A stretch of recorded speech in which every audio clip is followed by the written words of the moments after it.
Julie Bjelland is a psychotherapist, author, and founder of the online community Sensitive Empowerment with resources for highly sensitive people. The biggest challenge for most highly sensitive people is having an overly activated emotional brain. This impacts us in all areas of our life. To put it simply, there are two parts of our brain: the emotional, irrational part of our brain, and the cognitive thinking part of our brain.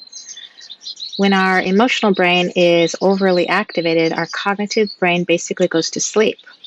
This sets us up a system that prepares our brain for the fight or flight response, which is meant to protect us. But for most highly sensitive people, especially those scoring high on my sensitivity scale, experience an overactivation of that emotional brain, which causes lots of different problems.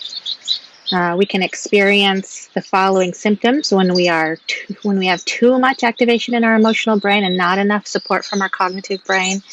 Feelings of anxiety, activated fight-flight response. You get that feeling like you want to run or hide or fight.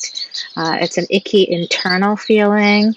Irrational emotional messages that feel right in the moment but are not accurate. Adrenaline surges that cause a racing heart and shaky feeling, plus lots of chronic conditions develop and worsen when this happens too often. Increased sensitivity and emotional reactions, difficulty thinking clearly, focusing and concentrating, inability to access memories or take in new information, increased agitation, irritation, or anger, feelings of panic, feelings of overwhelm, stomach aches, headaches, sleeplessness, loss of creativity, and an overwhelming feeling of just being really stuck in life in general. When we experience symptoms of anxiety, for example, our brain is responding to the fact that it believes we are in real danger. It feels awful, affecting every aspect of our lives, causing us to lose sleep, feel overwhelmed, experience physical symptoms that cause us lots of problems like headaches, migraines, digestive issues, stomach aches. Our brain responds to a stressor the way it would if we were actually in danger, even though we're not. So while anxiety can be a normal experience for most people, it can be elevated for a sensitive person. For example, our stress levels may go up a lot when we have to meet new people, go for a job interview, speak in public, attend a social gathering, go to a new school or an event, be around crowds. Sometimes it even happens when we are unable to even pinpoint the exact cause of our anxiety. Understanding the emotional brain.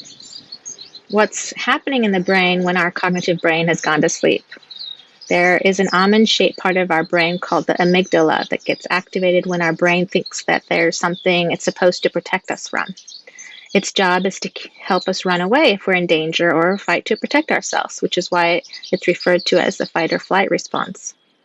When the amygdala receives a signal that you're in danger, it sends signals to your body to release adrenaline, certain other hormones, and even more oxygen gets put into your muscles so your body can defend itself.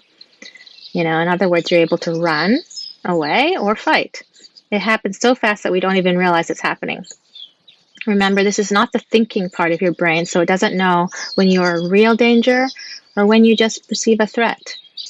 It can even be if somebody's cutting you off in traffic, or perhaps somebody's criticized you or you made a mistake. Then your brain responds as if your lion is about to attack you. It doesn't know the difference. If you were about to be attacked or hurt, your amygdala does a wonderful job of preparing your body for defense. But research shows that HSPs have a more activation in their amygdala. So we spend even more time in an activated defensive brain state than most people. The problem with the amygdala is that it can't tell the difference between something that might actually hurt you or something that won't. And maybe you're just under high stress. If you don't need to fight or run, then the amygdala has flooded you with adrenaline, other stress hormones, and sent out oxygen into your muscles that you don't even need or use. And as these build up, you are overwhelmed with the feeling of being anxious. shutting down that cognitive part of your brain. Increased oxygen effects. During a perceived threat, our brain sends signals to slow down our breathing so that the oxygen can be used for our muscles to run or fight, causing a shallow type of breathing pattern. That's why we may feel out of breath or even feel a sense of flushing in our faces if we don't use it for fighting or fleeing. Then the oxygen builds up in it builds up and causes carbon dioxide to drop, which can give us that dizzy, overwhelmed feeling. Our heart starts to beat faster, too, in order to move all the increased oxygen throughout our bodies. A racing heart often makes us feel sick and dizzy as well. With all this extra unused fuel, our muscles can tense up. And as our bodies start to overheat, we can start to sweat to cool ourselves down. Some of the digestive effects. Our bodies start to prioritize what they need available during a threat and what can be shut down in order to conserve energy. And our digestive systems get affected because the fuel that our bodies need to digest food isn't needed for fighting or fleeing and is therefore perceived as being wasted. This is why we might get that familiar butterfly sensation in our stomach, have digestive problems, feel nauseous, or even vomit. A lot of sensitive people have digestive issues, and this is one of the reasons having this constantly activated is a problem. Now, bypassing the emotional brain overactivation. It's pretty remarkable how our bodies shut down what they think we don't need in order to preserve more energy for our muscles, so to fight faster or harder, or to run. The problem is that there's no real threat. Our bodies don't use that extra fuel well, and that actually leaves us feeling quite bad physically and emotionally. I think it's helpful to understand what the brain is doing and why we experience the feelings we have when we're stressed or anxious. By understanding what's happening, we can work on ways to prevent it. So the brain training program I've developed helps us turn our cognitive brain back on, even allowing us to bypass the alarm bells when we don't need them. This means that we don't have to go through that physical and emotional, feelings that feel so bad to us, all those symptoms. When our stress levels are very high on a daily basis, we're too close to overactivating our emotional system, so it becomes nearly impossible to bypass it. Fortunately, there's tools that can teach us how to lessen our daily stress and therefore be more successful at getting out of and bypassing this emotional system that's taken over. And it's quite easy to train your brain to activate calming centers, and that actually deactivates stress centers because they can't be activated at the same time. So my brain training for the highly sensitive person, my program teaches you specific tools to keep in balance. It's really remarkable how helpful it is to feel in control when you need it. Your health improves, you sleep better, you feel calm instead of reactive.